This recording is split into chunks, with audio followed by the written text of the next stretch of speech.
Hello mga kamits! For today's video is magluluto tayo ng pasta. So, nilaga ko na yung pasta. So, meron rin tayong bacon dyan na pina-fry natin. Then, meron tayong mushroom, garlic and onion, and red peppers, and of course, carrots. So, let's proceed na. So, nandito na po yung ating kawali. Ayan, akin na po yung pinainit. So, lagay mo natin yung ating bawang. Atin na po nang lulutuin yung ating bawang para lumabas po yung kanyang aroma. Ayan. Pagkatapos, ilagay na natin ang ating onion chop and yung ating red pepper na chop din. Pin lang po natin siya hanggang sa lumabas ang kanyang aroma. Hindi ko alam mga kamits kung ganito rin kayo mag-prepare ng inyong sa pagluto ng pasta. Pero ako kasi ganito ako, diba? So, gaya nga lagi na sinasabi ko, bawat tao may kanya-kanyang style ng pagluluto. So, wait lang natin yan na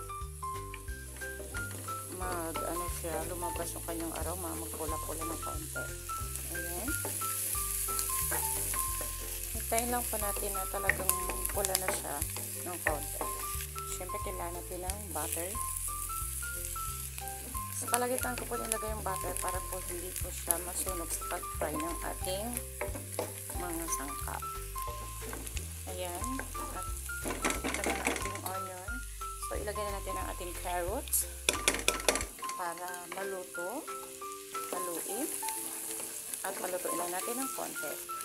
Ayan. And then, next na natin ang ating mushroom. Kailangan talaga may mushroom. And then, dapat kasi nito, kasi namiss ko yung luto doon sa Saudi yung paborito ng alaga ko. Dahil kasi ako pinapaluto nito ng alaga ko, meron siyang sweet corn. Kaya lang, wala po kaming corn dito. So, yan na lang muna. Hindi na lang muna tayo paso siya. Haluin lang natin. Ayan, luto na ang ating mushroom. So, lagyan natin siya ng sesame, like black powder. And Ajinomoto, konti lang. Then, lagyan natin siya ng paprika. Konti lang din. Lagyan natin siya ng cayenne powder. Ayan. Then, oregano powder is the best. Good health din yan. Then, ating haluin. Konting liquid sesame para pampalasa.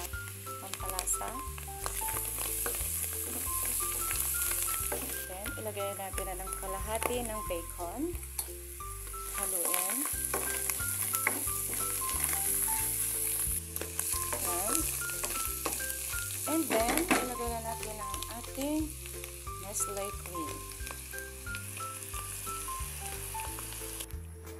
So, ayan na. Ang ating sauce. Hintayin lang natin siya na mag-boil. After that, syempre, ilagay na natin ang ating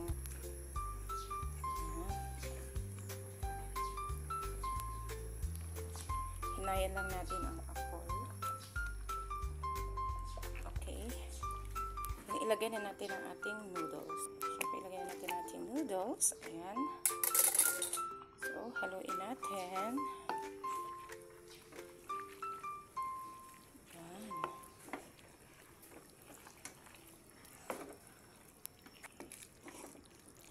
So, ayan na po ang ating pasta.